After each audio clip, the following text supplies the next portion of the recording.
in the heart of the Italian Alps in the Piedmont region. There's a mountain called San Pietro. Its name comes from a church at the summit. But the church is not on the summit. It's at several hundred meters below the top, wedged into a vertical limestone cliff, like a bird's nest caught in a crack.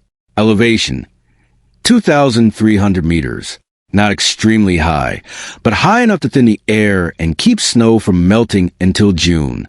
From the nearest village, it takes 4 hours on foot just to reach the base of the mountain. And from the base of the church, there is one final stretch. That stretch has no stairs, no railings, no path, only a steel cable fixed into the rock, a series of pitons every few meters, and centuries of footsteps carved into the cliff by pilgrims who risked their lives. The locals say this church has never been destroyed by war, never looted by bandits, never burned or flooded, not because enemies were merciful, but because no one could easily reach it. The church has stood for nearly 400 years. In that time it has seen plagues, wars, empires rise and fall, and it has simply sat on the cliff, waiting for those brave enough to find it. A crack in the rock. The cliffs of Monte San Pietro are not barren. In the hollows of the rock face, pine trees sprout from crevices, their roots gripping the stone like fingers. The church was built on one of these natural rock ledges, exposed on three sides, its back pressed against the cliff. From a distance, it almost disappears. The color of the stone walls blend with the mountain. The gray roof is covered with lichen. Only after a snowfall does a white outline appear. No one knows exactly when the first stone was laid, but reliable historical records show that in 1661, a local friar named Giacomo Ferrero, along with a few believers, lowered themselves on ropes down the sheer face and began chiseling out a foundation. The work lasted 3 years. All building materials, stone, lime, timber, glass, were hauled up from the valley by men and mules. But that final vertical pitch was too steep even for mules. So they used pulleys, ropes, and their own shoulders, lifting everything piece by piece. A single stone could take days, passed from hand to hand by a dozen people. The finished church is tiny, holding no more than 20 people. But its meaning was never about size. It was about being there, carving out a space for prayer where no one should have been. The path of the steel cable. The route to the church is rated by the Alpine Club as a moderate climbing route. That means you need climbing shoes, a harness, a helmet, and at least some prior experience. But for local pilgrims, the gear is simpler. A pair of flat shoes, a heart that does not fear death, and a steel cable whose last replacement date no one can remember. The cable was installed in the early 20th century. Before that, pilgrims climbed using only hemp ropes tied around their waists and small stone steps chiseled into the rock. Some fell. One of them, a woman named Maria Bernardi, died in a fall in 1923. Her body was buried in the cemetery at the foot of the mountain. Only after that was the steel cable finally fixed in place. The cable runs for about 300 meters. It starts from the first iron post at the base, then zigzags up the rock face. The steepest sections exceed 70 degrees. The cable is not continuous. In several places you must release one carabiner, step across a gap, and clip onto the next section. At those transition points, hundreds of meters of empty air lie beneath your feet. Local guides say many people stop at those points, not because they lack strength, but because when you unclip, the wind blows up from the valley and steals your breath. You instinctively grab anything protruding from the rock, even a patch of moss. And that moss, in the next second, may pull loose from the stone with you still holding on. A monk's solitude. For 200 years after the church was built, monks lived there permanently.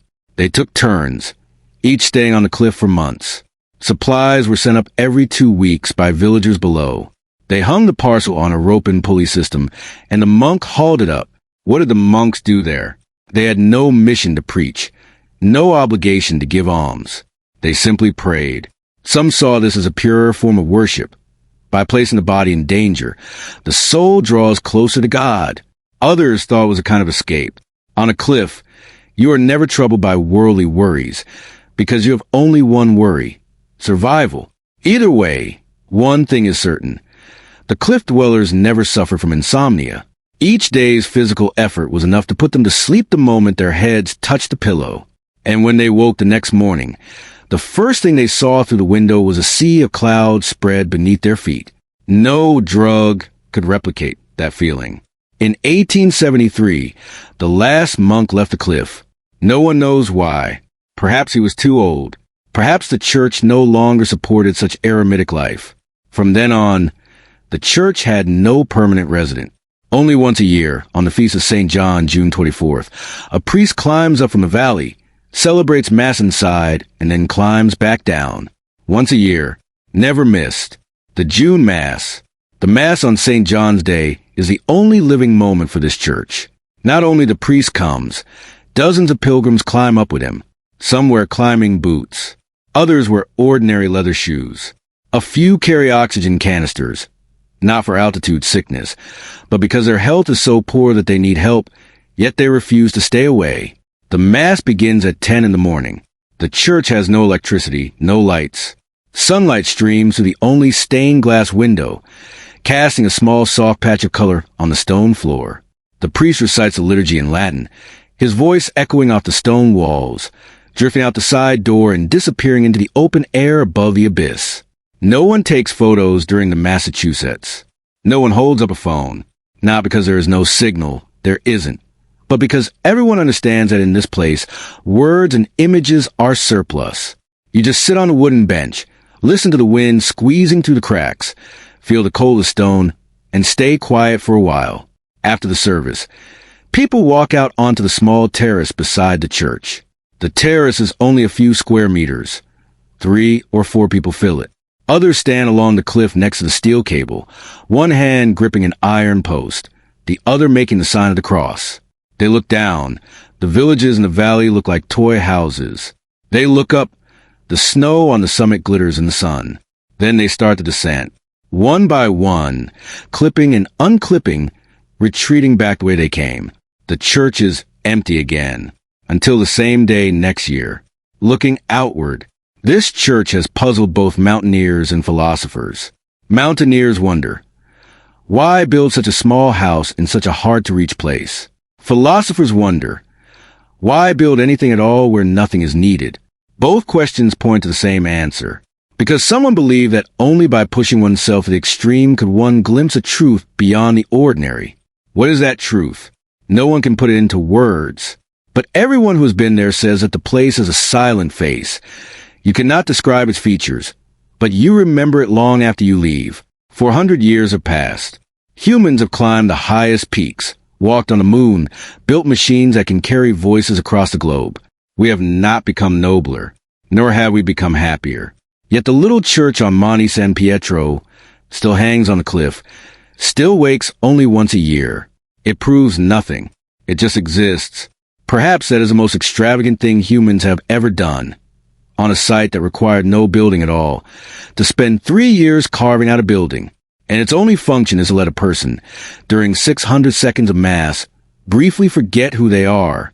The wheels of civilization have crushed many things, but they cannot reach 2,300 meters into the air.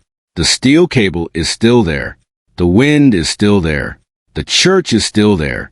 They will wait until next June for the carabiner to be clipped, for that person to let go, to walk through the door. Then everything begins again.